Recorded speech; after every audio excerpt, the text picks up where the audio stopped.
مشورائے نظام السلام علیکم ورحمۃ اللہ وبرکاتہ۔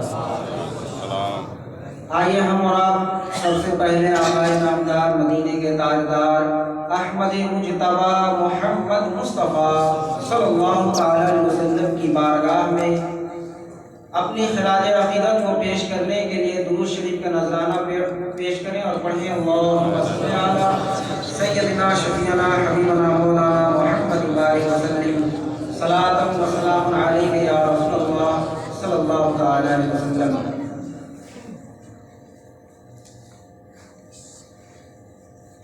اللہ کا فضل و کرم ہے،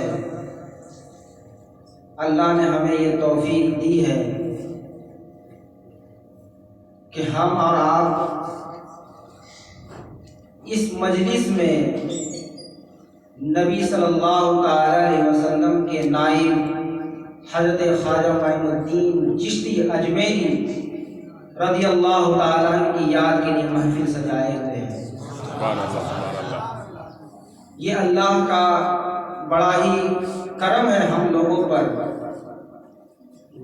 کیونکہ یہ محفلیں یا ایسی محفلیں ہر شخص کو میسر نہیں ہوتی۔ بڑی خوش قسمت وہ لوگ ہیں جن کو ایسی محفلیں ملا کرتی ہیں۔ سبحان اللہ، سبحان اللہ۔ اور آپ کے جذبے اور حوصلے کو دیکھ کر یہ امید ہے اللہ تعالی سے کہ مولا تعالی ہماری اس محفل کو قبول فرما کر ہمارے ذریعے نجات عطا فرمائے۔ آمین آمین۔ حضرات محترم، ہم اور آپ خواجہ معین الدین چشتی رضی اللہ تعالی عنہ کا تذکرہ کرنے کے لیے اکٹھا ہوئے ہیں۔ اللہ کے ولی کا تذکرہ ہم کر رہے ہیں۔ قرآن مجید میں اللہ تعالی ارشاد فرماتا ہے الا ان اولیاء اللہ لا خوف علیہم ولا هم يحزنون، بے شک اللہ کا جو ولی ہوتا ہے، یعنی اللہ کا جو دوست ہوتا ہے، اسے کسی چیز کی غم نہیں ہوتا۔ کوئی مصیبت ہو، کوئی آفت ہو، اس سے وہ گھبراتا نہیں ہے بلکہ اللہ تعالیٰ پر صبر کرتا ہے۔ حضرات محترم، ہم اگر ان کی سیرت پاک پر غور کریں اور ہم حضور صلی اللہ تعالی علیہ وسلم کی سیرت پاک پر غور کریں تو ہمیں کچھ مناسبتیں ملتی ہیں، کچھ مشابہات ملتے ہیں۔ حضور صلی اللہ تعالی علیہ وسلم کو جب اس دنیا میں مبعوث کیا گیا، اس دنیا میں جب بھیجا گیا تو کچھ معجزات دے کر بھیجا گیا۔ یہ معجزات کیوں دیے جاتے ہیں؟ یہ کرامات کیوں دیے جاتے ہیں؟ اس کا اصل مقصد ہے اسلام کی تبلیغ، اسلام کو پھیلانے کے لیے دیا جاتا ہے۔ آپ اور ہم نے یہ معیار بنا لیا ہے کہ ولی ہونے کے لیے کرامت کا ہونا بالکل ضروری ہے۔ اگر کوئی اللہ کا ولی ہے، ہم اس کو پہچاننے کا مزاج، پہچاننے کا طریقہ ہم نے یہ رکھا ہوا ہے کہ اگر اس کے ہاتھوں سے کرامات کا ظہور ہو رہا ہے تو وہ اللہ کا ولی ہے، اگر کرامات کا ظہور نہیں ہو رہا ہے تو اللہ کا ولی نہیں ہے۔ حالانکہ ایسی بات نہیں ہے، بلکہ اللہ کا ولی وہ ہے جو اللہ کی بارگاہ میں کھڑے ہونے سے ڈرنے لگا، جس کے دل میں خوف الہی پیدا ہو گئی، وہی اللہ کا سچا دوست ہے، وہی اللہ کا ولی ہے۔ ہم اور آپ یہاں بیٹھے ہیں، ہم نعرہ بھی لگا رہے ہیں، سبحان اللہ بھی بول رہے ہیں، لیکن ایک بات ملحوظ خاطر ہونی چاہیے کہ ہم اللہ کے مقدس گھر میں بیٹھے ہوئے ہیں۔ سبحان اللہ، سبحان اللہ۔ نعرہ لگانا بالکل جائز ہے اور یہ صحیح طریقہ ہے، ایمان کی بیداری کا سبب ہے۔ ایمان میں جو زنگ لگ جاتا ہے اس کو دور کرنے کے لیے یہی ایک ذریعہ ہے کہ ایمان ہمیں تازہ ہو جاتا ہے، ایمان ہمارا مکمل ہو جاتا ہے۔ جب نعرہ لگتا ہے تو جوش فرقت میں، اللہ تعالیٰ کی یاد میں، اللہ کے رسول کی یاد میں ہمارا ایمان سرشار ہو جاتا ہے۔ تو لگانا خیال بھی ضروری ہے۔ دونوں چیز ہمارے نظر میں ہونی چاہیے۔ اور جب مسجد میں ہم بیٹھے تو اس کا طریقہ یہ ہے کہ جیسے مسجد میں ہم داخل ہوں تو سب سے پہلے ہم اعتکاف کی نیت کریں، کیونکہ اگر بغیر اعتکاف کے ہم مسجد میں ٹھہرتے ہیں تو ہمارے جو ذکر و اذکار کے علاوہ جو ہم باتیں گفتگو کرتے ہیں اس پہ ہمیں اجر نہیں ملتا، لیکن جب ہم اعتکاف کی نیت کر کے بیٹھتے ہیں تو جتنی دیر ہم بیٹھتے ہیں اتنی دیر ہمیں ثواب ملتا رہتا ہے۔ تو آپ یہ نیت کر لیں کہ نویت سنت الاعتکاف، ہم مسجد میں جتنے دیر اللہ کا ذکر کریں گے، اللہ کے ولیوں کا ذکر کریں گے، اللہ تعالی ہمارے نامہ اعمال میں نیکیاں لکھتا رہے گا۔ حضرات محترم، میں یہ عرض کر رہا تھا کہ جب حضور صلی اللہ تعالی علیہ وسلم کی زندگی پر، حالات طیبہ پر آپ غور کریں گے اور سرکار خواجہ غریب نواز کی حالات طیبہ پر غور کریں گے تو کچھ باتیں ہمیں سمجھ میں آئے گی کہ جب حضور صلی اللہ تعالی علیہ وسلم کو مبعوث کیا گیا تھا، بھیجا گیا تھا، تو کچھ معجزات دے کر بھیجا گیا تھا تاکہ آنے یہ اسلام ایک وقت کے لیے نہیں ہے بلکہ قیامت تک کے لیے ہے۔ تو اس میں ہونے والے اعتراضات، اٹھنے والے اعتراضات کا جواب بن کر حضور تشریف لائے تھے، اس لیے ان کے ہاتھوں پر اللہ تعالیٰ نے ایسے ایسے کمالات اور معجزات عطا فرمائے تھے کہ کل قیامت تک جو بھی اعتراض ہوگا اللہ کے رسول اس کا جواب دیتے ہوئے نظر آئیں گے۔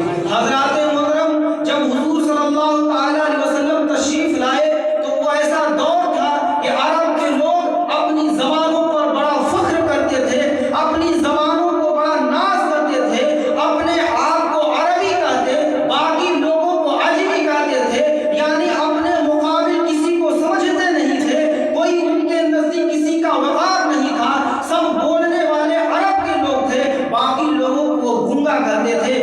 عرب اپنے آپ کو بڑا فخر کرتے تھے۔ جب حضور تشریف لائے اللہ نے انہیں قرآن دیا، ایسا قرآن دیا کہ جب اہل عرب اس کا مطالعہ کرنے لگے، اہل عرب جب پڑھنے لگے تو ان کی زبانیں گنگ پڑ گئی، وہ عاجز اور قاصر ہو گئے۔ اللہ نے یہ ایسا معجزہ دیا کہ عرب کے کافر دم بخود رہ گئے، کوئی جواب نہیں ہے ان کے پاس۔ اور دوسرا جو معجزہ دیا گیا حضور صلی اللہ تعالی علیہ وسلم کو سفر معراج، کیونکہ اسلام ایک دن کے لیے نہیں تھا، اللہ جانتا تھا کہ آخری وقت میں، آخری زمانے میں کچھ لوگ ایسے پیدا ہوں گے جو تیز رفتاری کی بات کریں گے، فاسٹ کی بات کریں گے۔ جیسے پہلے 2G تھا، اب 5G آ گیا ہے، بڑا فاسٹ زمانہ ہو گیا ہے۔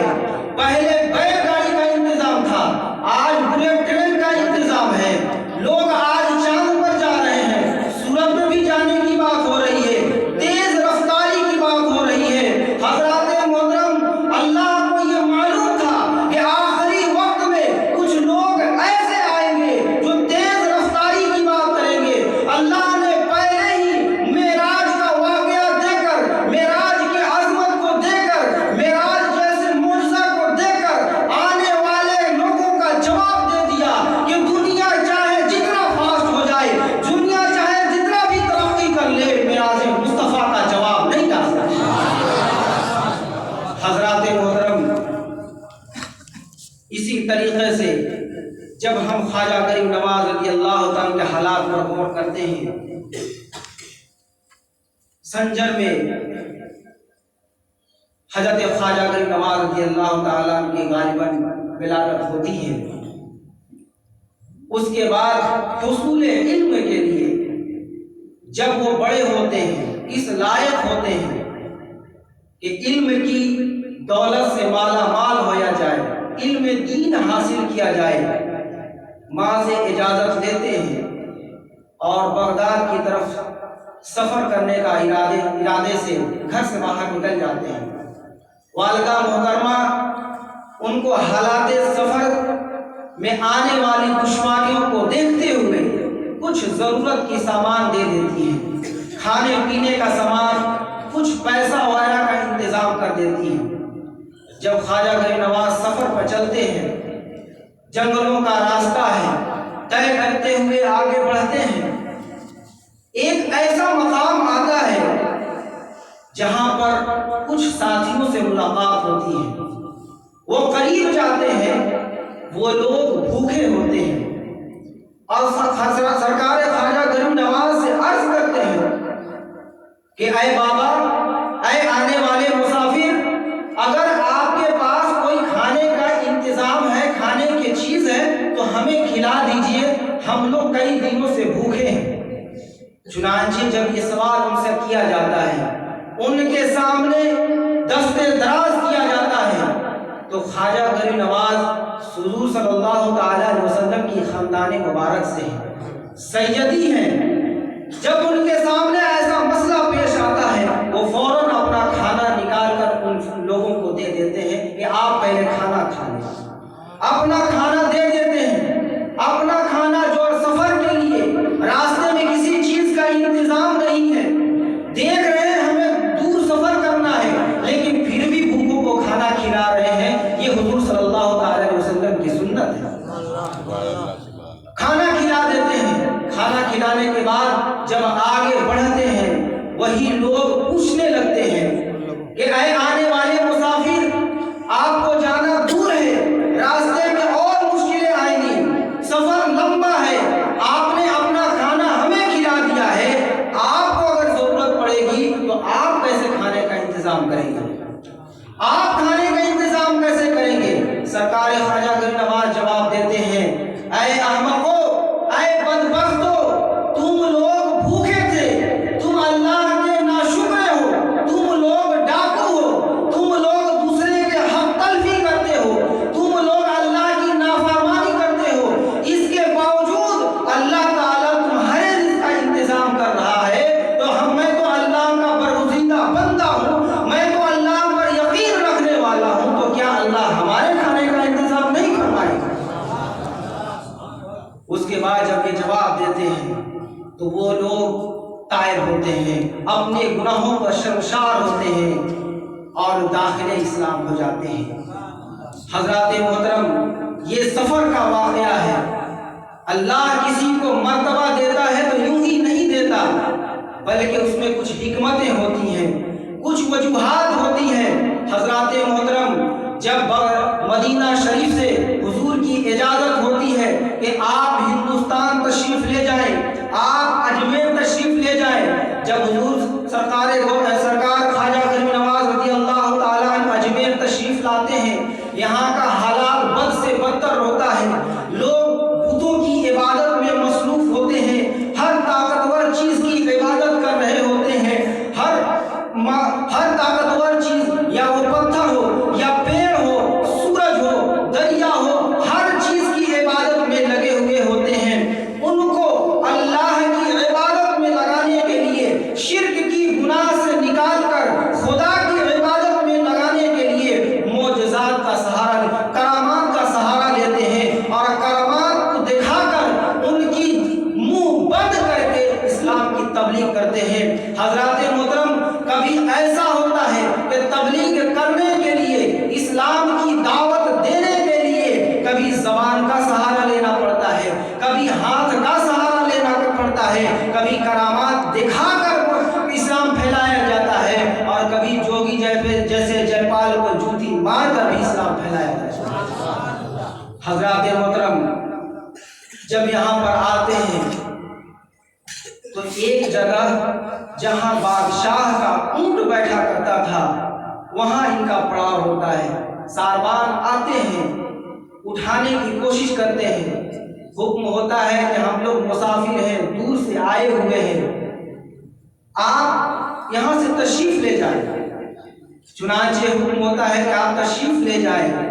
یہاں پر بادشاہ کے اونٹ بیٹھتے ہیں۔ مختصر خواجہ غریب نواز کہتے ہیں کہ ٹھیک ہے، ہم تو چلے جاتے ہیں، اب تمہارے یہیں اونٹ بیٹھیں گے۔ چنانچہ معاملہ کچھ یوں ہوتا ہے کہ اونٹ بیٹھتے ہیں تو بیٹھ ہی رہ جاتے ہیں، اٹھنے کا معاملہ ہی نہیں ہوتا ہے، تو منہ توڑ جواب دیا جاتا ہے۔ جوگی جے پال جیسے کافر کو طائب کرنے کے لیے اس کے ہر وار کا جواب دیا جاتا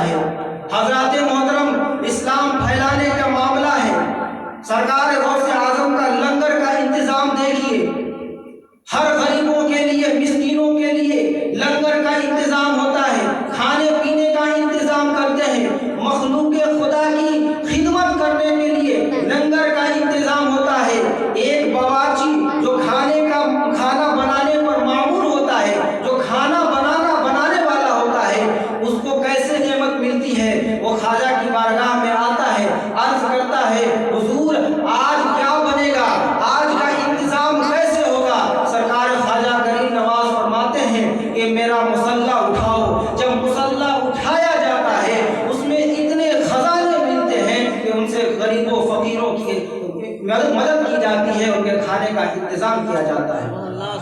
حضرات محترم, اسی طریقے سے معمول ہوتا ہے کہ ہر روز ہر ٹائم غریبوں کے لیے کھانے کا انتظام کیا جاتا ہے.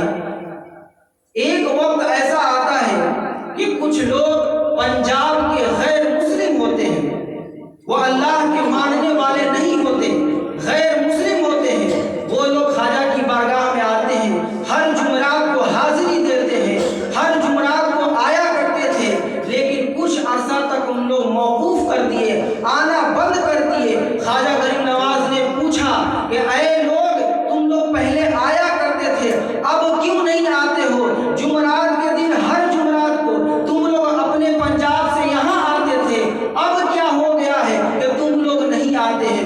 وہ لوگ کہتے ہیں اے بابا صاحب, ہم لوگ ہر جمعرات کو آتے تھے آپ کی زیارت کے لیے, آپ سے ملاقات کے لیے, لیکن اب ہم لوگوں نے دیکھا ہے کہ آپ جمعرات کے دن گوشت کا اہتمام کرتے ہیں, لہٰذا ہم لوگ گوشت کی وجہ سے نہیں آتے ہیں. آپ کے لنگر میں گوشت کا انتظام کیا جاتا ہے, اس وجہ سے ہم لوگ نہیں آتے ہیں. اب دیکھیے غیر مسلموں سے کتنی محبت ہے. خواجہ غریب نواز یہ اعلان کرتے ہیں, اے مریدینو سن لو, تم ہر روز گوشت کا انتظام کرو, لیکن جمعرات کے دن گوشت کا انتظام نہ کرنا, تاکہ یہ غیر مسلم بھائی بھی یہاں پر آیا کریں.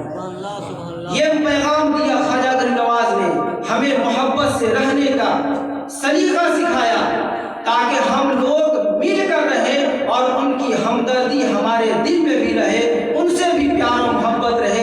اسلام اس طریقے سے پھیلتا ہے. حضرات محترم, اللہ تعالیٰ سے میں دعا کرتا ہوں کہ مولا تعالیٰ ہمیں بھی اسلام کو سمجھنے اور اس پر عمل کرنے کی توفیق عطا فرمائے. حضرات محترم, آپ نے یہ واقعہ سنا ہوگا کہ ایک مجلس لگی ہوئی ہوتی ہے خواجہ غریب نواز رضی اللہ تعالیٰ عنہ کی بارگاہ میں, بلکہ یہ ایک شخص ہر روز خواجہ غریب نواز کی بارگاہ سے گزر رہا ہوتا ہے. ہر روز عصر کے وقت یہ دیکھتا تھا کہ خواجہ غریب نواز روتے تھے. ہر عصر کے وقت وہ سے رہا نہیں گیا کہ ایک دن خواجہ غریب نواز رضی اللہ تعالیٰ کی بارگاہ میں جاتا ہے اور عرض کرتا ہے کہ اے بابا صاحب, آپ کو میں روزانہ دیکھتا ہوں کہ عصر کے وقت آپ روتے ہیں, کیا وجہ ہے کہ آپ روتے ہیں؟ خواجہ غریب نواز جواب دیتے ہیں کہ رونے کی وجہ کوئی مصیبت نہیں ہے, بلکہ رونے کی وجہ یہ محبت ہے. رونے کی وجہ محبت ہے. میں اپنے پیر کی یاد میں رویا کرتا ہوں. چنانچہ وہ کہتا ہے کہ میں نے تو دکھوں اور مصیبتوں میں روتے ہوئے دیکھا ہے, لیکن کسی کی یاد میں روتے ہوئے نہیں دیکھا ہے. وہ کہتا ہے کہ اگر ہمیں بھی کسی کی محبت میں رونا ہوگا تو کیا کرنا ہوگا؟ خواجہ غریب نواز جواب دیتے ہیں کہ اس میں اگر تم کسی کی محبت میں رونا چاہتے ہو تو سب سے پہلے اسلام لاؤ اور میری خدمت گزاری کرو. چنانچہ والد اپنے والدہ کے پاس جاتا ہے, اجازت لے کر آتا ہے. خواجہ غریب نواز اسے اسلام قبول کرا کر اسلام میں داخل فرما کر اپنا مرید بنا لیتے ہیں. اپنا مرید بنانے کے بعد اب ہر جگہ اس کو اپنے ساتھ رکھتے ہیں. حضر بھی اپنے ساتھ, سفر میں بھی اپنے ساتھ, خلوت میں بھی اپنے ساتھ, جلوت میں بھی اپنے ساتھ, ہر معاملات میں اپنے ساتھ رکھتے ہیں. کچھ عرصہ کے بعد امتحان لینے کے لیے اب اس شخص سے کہتے ہیں کہ اے میرے مرید, اب جاؤ, تمہارے لیے 3 دن کی چھٹی ہے, اب 3 دن تم گھر چلے جاؤ, تم 3 دن مجھ سے ملاقات نہ کرنا, تم 3 دن مجھ سے بات نہ کرنا, اب تم 3 دن چلے اپنے گھر چلے جاؤ. چنانچہ وہ شخص کہتا ہے یہ کوئی بڑی بات نہیں ہے, ہم اپنے گھر چلے جاتے ہیں. وہ گھر آ جاتا ہے, پہلا دن ہے, ابھی رات کا وقت ہوا نہیں ہے, دل میں کیفیت طاری ہونے لگتی ہے, بے چینی ہونے لگتی ہے, خواجہ غریب نواز کی یاد آنے لگتی ہے, وہ یادیں ستانے لگتی ہے. خواجہ غریب نے جو معاملات کیے تھے, جو عشق کا جام پلایا تھا, وہ ساری باتیں یاد ہونے لگتی ہے. ابھی